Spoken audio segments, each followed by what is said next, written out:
Hello friends, welcome to my channel Sarihari kitchen. ನಾನು ಸೌಂದರ್ಯ. ಇವತ್ತಿನ ವಿಡಿಯೋದಲ್ಲಿ ನಾವು ವೆಜಿಟೇಬಲ್ ಹಾಕ್ಬಿಟ್ಟು ಮ್ಯಾಗಿ ಹೇಗೆ ಮಾಡ್ಕೊಳ್ಳೋದು, ಮ್ಯಾಗಿ ನ್ಯೂಡಲ್ಸ್ನ ಹೇಗೆ ಮಾಡ್ಕೊಳ್ಳೋದು ಅಂತ ಇವತ್ತಿನ ವಿಡಿಯೋದಲ್ಲಿ ನಾನು ನಿಮಗೆ ತಿಳಿಸ್ಕೊಡ್ತಾ ಇದ್ದೀನಿ. ಅದಕ್ಕೂ ಮುಂಚೆ ನೀವೇನಾದರೂ ಫಸ್ಟ್ ಟೈಮ್ ನನ್ನ ಚಾನಲ್ನ ನೋಡ್ತಾ ಇದ್ದರೆ ಪ್ಲೀಸ್ ಸಬ್ಸ್ಕ್ರೈಬ್ ಮಾಡ್ಕೊಳ್ಳಿ. ಹಾಗೆ ಪಕ್ಕದಲ್ಲಿರೋ ಬೆಲ್ ಬಟನ್ನ ಕ್ಲಿಕ್ ಮಾಡಿ ಆಲ್ ಅಂತ ಸೆಲೆಕ್ಟ್ ಮಾಡ್ಕೊಳ್ಳಿ. ಈ ಮ್ಯಾಗಿನ ನಾವು ಈಸಿಯಾಗಿ ಮಾಡ್ಕೊಳ್ಬೋದು. ಮ್ಯಾಗಿ ಮಾಡೋದಕ್ಕೆ ಎಲ್ಲರಿಗೂ ಕೂಡ ಬರುತ್ತೆ. ಬಿಗಿನರ್ಸ್ ಯಾರಾದರೂ ಇದ್ದರೆ ಅವ್ರಿಗೆ ಯೂಸ್ ಆಗುತ್ತೆ. ಮೊದಲಿಗೆ ನಾವಿಲ್ಲೊಂದು ಬಾಣಲೆ ಇಟ್ಬಿಟ್ಟು ಅದಕ್ಕೆ ಒಂದು 2 ರಿಂದ 3 ಟೇಬಲ್ ಸ್ಪೂನ್ ಅಷ್ಟು ಎಣ್ಣೆ ಹಾಕೊಳ್ಳೋಣ. ಎಣ್ಣೆ ಕಾಯ್ದ ನಂತರ ಒಂದು 5 ಇಕ್ಲು ಬೆಳ್ಳುಳ್ಳಿನ ಸಣ್ಣದಾಗಿ ಕಟ್ ಮಾಡಿ ಸೇರಿಸ್ಕೊಳ್ತಾ ಇದ್ದೀನಿ. ಹಾಗೆ ಒಂದು ಮೀಡಿಯಮ್ ಸೈಜ್ ಈರುಳ್ಳಿನ ಸಣ್ಣದಾಗಿ ಕಟ್ ಮಾಡಿಬಿಟ್ಟು ಸೇರಿಸ್ಕೊಳ್ತಾ ಇದ್ದೀನಿ. ಈರುಳ್ಳಿನೂ ಬೆಳ್ಳುಳ್ಳಿನ ಹಾಕಿದ ನಂತರ ನಾವು ಈ ರೀತಿಯಾಗಿ ಫ್ರೈ ಮಾಡ್ಕೊಳ್ಬೇಕಾಗುತ್ತೆ, ಈರುಳ್ಳಿ ಸಾಫ್ಟ್ ಆಗೋವರೆಗೂ ಕೂಡ.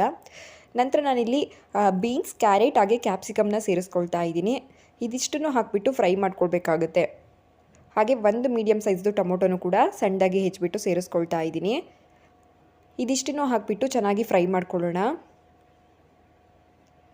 ಇದ್ರ ಜೊತೆಗೆ ನೀವು ಬೇಕಿದ್ರೆ ಹಸಿ ಬಟಾಣಿ ಇದ್ದರೆ ಅದನ್ನು ಕೂಡ ಹಾಕ್ಕೊಳ್ಬೋದು. ಆದರೆ ನಿಮಗೆ ಯಾವ ವೆಜಿಟೇಬಲ್ಸ್ ಇಷ್ಟ ಆಗುತ್ತೆ ಅದನ್ನು ಕೂಡ ಸೇರಿಸ್ಕೊಳ್ಬೋದು. ವೆಜಿಟೇಬಲ್ಸ್ನೆಲ್ಲ ಹಾಕಿಬಿಟ್ಟು ಸ್ವಲ್ಪ ಉಪ್ಪನ್ನು ಸೇರಿಸ್ಕೊಳ್ಳೋಣ. ಈ ರೀತಿಯಾಗಿ ಉಪ್ಪು ಸೇರಿಸ್ಬಿಟ್ಟು ಬೇಯಲಿಕ್ಕೆ ಒಂದು 2 ರಿಂದ 3 ಟೇಬಲ್ ಸ್ಪೂನಷ್ಟು ಎಣ್ಣೆ ಸೇರಿಸ್ಕೊಳ್ಳೋಣ. ಸೇರಿಸ್ಬಿಟ್ಟು ವೆಜಿಟೇಬಲ್ಸ್ನೆಲ್ಲ ಬೇಯೋದಕ್ಕೋಸ್ಕರ ಒಂದು ಲೆಡ್ ಕ್ಲೋಸ್ ಮಾಡಿ ಒಂದು 2 ನಿಮಿಷ ಬೇಯಿಸ್ಕೊಳ್ಳೋಣ. ಜಾಸ್ತಿ ಬೇಯಿಸ್ಕೊಳ್ಳೋದು ಬೇಡ, ವೆಜಿಟೇಬಲ್ಸು ಸ್ವಲ್ಪ ಕ್ರಂಚಿ ಆಗಿರಬೇಕು. ಅದಕ್ಕೋಸ್ಕರ ಜಾಸ್ತಿ ಬೇಯಿಸೋದು ಬೇಡ, ಒಂದು 2 ನಿಮಿಷ ಬೇಯಿಸಿದರೆ ಸಾಕಾಗುತ್ತೆ. ನೋಡಿ, ಈ ರೀತಿಯಾಗಿ 1 ನಿಮಿಷ ಅಥವಾ 2 ನಿಮಿಷ ಆದಮೇಲೆ ತೆಗೆದ್ಬಿಟ್ಟು ಚೆನ್ನಾಗಿ ಒಂದ್ಸಲ ಮಿಕ್ಸ್ ಮಾಡ್ಕೊಳ್ಳೋಣ. ನಂತರ ನನಗೆ ಒಂದು 1/4 ಟೀ ಸ್ಪೂನಷ್ಟು ಪೆಪ್ಪರ್ ಪೌಡರ್, ಹಾಗೆ ಒಂದು ಚಿಟಿಕೆಯಷ್ಟು ಅರಿಶಿನ, ಹಾಗೆ ಒಂದು 1/4 ಟೀ ಸ್ಪೂನಷ್ಟು ಖಾರದ ಪುಡಿ, 2 ಪಾಕೆಟಷ್ಟು ಮ್ಯಾಗಿ ಮಸಾಲಾನ ಹಾಕ್ಕೊಳ್ತಾ ಇದ್ದೀನಿ. ಇನ್ನೊಂದು ಸ್ವಲ್ಪ ರುಚಿಗೆ ನೀವು ಉಪ್ಪನ್ನು ಕೂಡ ಸೇರಿಸ್ಕೊಳ್ಬೋದು. ಹಾಕಿಬಿಟ್ಟು ಚೆನ್ನಾಗಿ ಒಂದ್ಸಲ ಈ ರೀತಿಯಾಗಿ ಮಿಕ್ಸ್ ಮಾಡ್ಕೊಳ್ಳೋಣ. ತರಕಾರಿ ಮಾತ್ರ ಯಾವುದೇ ಕಾರಣಕ್ಕೂ ತುಂಬ ಬೇಯಿಸ್ಕೊಳ್ಬಾರ್ದು, ಅದು ಕ್ರಂಚಿಯಾಗಿದ್ರೇ ಚೆನ್ನಾಗಿರುತ್ತೆ.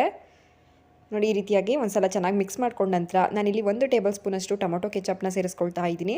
ಹಾಗೆ ಒಂದು 1/4 ಟೀ ಸ್ಪೂನಷ್ಟು ಡಾರ್ಕ್ ಸೋಯಾ ಸಾಸ್ನ ಹಾಕ್ಕೊಳ್ತಾ ಇದ್ದೀನಿ. ಡಾರ್ಕ್ ಸೋಯಾ ಸಾಸ್ ಹಾಕೋದ್ರಿಂದ ನಮಗೆ ಈ ರೋಡ್ ಸೈಡಲ್ಲೆಲ್ಲ ಸಿಗುತ್ತಲ್ಲ ಆ ಟೇಸ್ಟ್ ಬರುತ್ತೆ, ಅದಕ್ಕೋಸ್ಕರ. ನೋಡಿ, ಈ ರೀತಿಯಾಗಿ ಹಾಕಿದ ನಂತರ ಚೆನ್ನಾಗಿ ಒಂದ್ಸಲ ಮಿಕ್ಸ್ ಮಾಡ್ಕೊಳ್ಳೋಣ. ನಂತರ ನಾನಿಲ್ಲಿ ಒಂದು 500 ml ಅಷ್ಟು ವಾಟರ್ನ ಸೇರಿಸ್ಕೊಳ್ತಾ ಇದ್ದೀನಿ. ಅಂದರೆ ಈ ಕಪ್ ಅಳತೆಯಲ್ಲಿ ನಾನು 2 ಕಪ್ಪಷ್ಟು ನೀರನ್ನ ಸೇರಿಸ್ಕೊಳ್ತಾ ಇದ್ದೀನಿ. ಸೇರಿಸ್ಬಿಟ್ಟು ನಿಮ್ಗೆ ಏನಾದರೂ ಈ ಟೈಮಲ್ಲಿ ಉಪ್ಪು ಬೇಕಂದರೆ ಉಪ್ಪನ್ನು ಹಾಕಿಬಿಟ್ಟು ಇದನ್ನು ಕುದಿಲಿಕ್ಕೆ ಬಿಡಬೇಕಾಗುತ್ತೆ. ಒಂದು ಲೆಡ್ ಕ್ಲೋಸ್ ಮಾಡಿ ಕುದಿಲಿಕ್ಕೆ ಬಿಡೋಣ.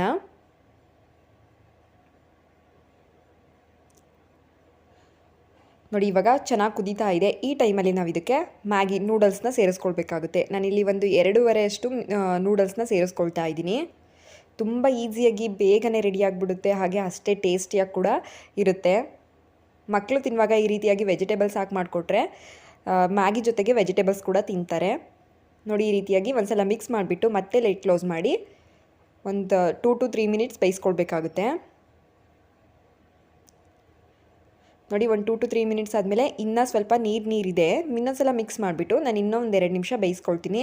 ನಿಮ್ಗೆ ಏನಾದರೂ ಸ್ವಲ್ಪ ಸೂಪಿಯಾಗಿರಲಿ ಅಂತ ಅಂದರೆ, ಈ ರೀತಿಯಾಗಿ ಸೂಪ್ ಇರೋ ಥರ ಬೇಕು ಅಂದರೆ ನೀವು ಈ ಟೈಮಲ್ಲೇ 1 ನಿಮಿಷ ಕುಕ್ ಮಾಡಿಕೊಂಡು ತಿನ್ಕೊಳ್ಬೋದು. ನಮಗೆ ನೀರೆಲ್ಲ ಡ್ರೈ ಮ್ಯಾಗಿ ಬೇಕು ಅಂತ ಅಂದರೆ ಮಾತ್ರ ಆ ನೀರೆಲ್ಲ ಡ್ರೈ ಆಗೋವರೆಗೂ ಕೂಡ ಬೇಯಿಸ್ಕೊಳ್ಬೇಕಾಗುತ್ತೆ. ನೋಡಿ, ಇವಾಗ ಒಂದು 3/4% ಅಷ್ಟು ಮ್ಯಾಗಿ ಬೆಂದಿದೆ.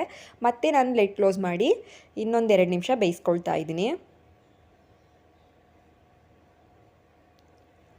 ನೋಡಿ, 2 ಮಿನಿಟ್ಸ್ ಆದಮೇಲೆ ಮ್ಯಾಗಿ ನೀರೆಲ್ಲ ಡ್ರೈ ಆಗ್ತಾ ಹೋಗ್ತಾ ಇದೆ. ಹಾಗೆ ತುಂಬ ಟೇಸ್ಟಿಯಾಗಿರುತ್ತೆ. ಈ ರೀತಿ ಒಂದ್ಸಲ ಟ್ರೈ ಮಾಡಿ.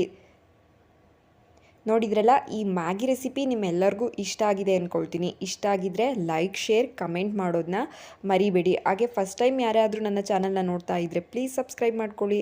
ಹಾಗೆ ಪಕ್ಕದಲ್ಲಿರೋ ಬೆಲ್ ಬಟನ್ನ ಕ್ಲಿಕ್ ಮಾಡಿ ಆಲ್ ಅಂತ ಸೆಲೆಕ್ಟ್ ಮಾಡ್ಕೊಳ್ಳಿ. ಇದರಿಂದ ನಾನು ಹಾಕೋ ವಿಡಿಯೋ ನೋಟಿಫಿಕೇಷನ್ ನಿಮಗೆ ಬರುತ್ತೆ, ಅದಕ್ಕೋಸ್ಕರ. Thank you for watching.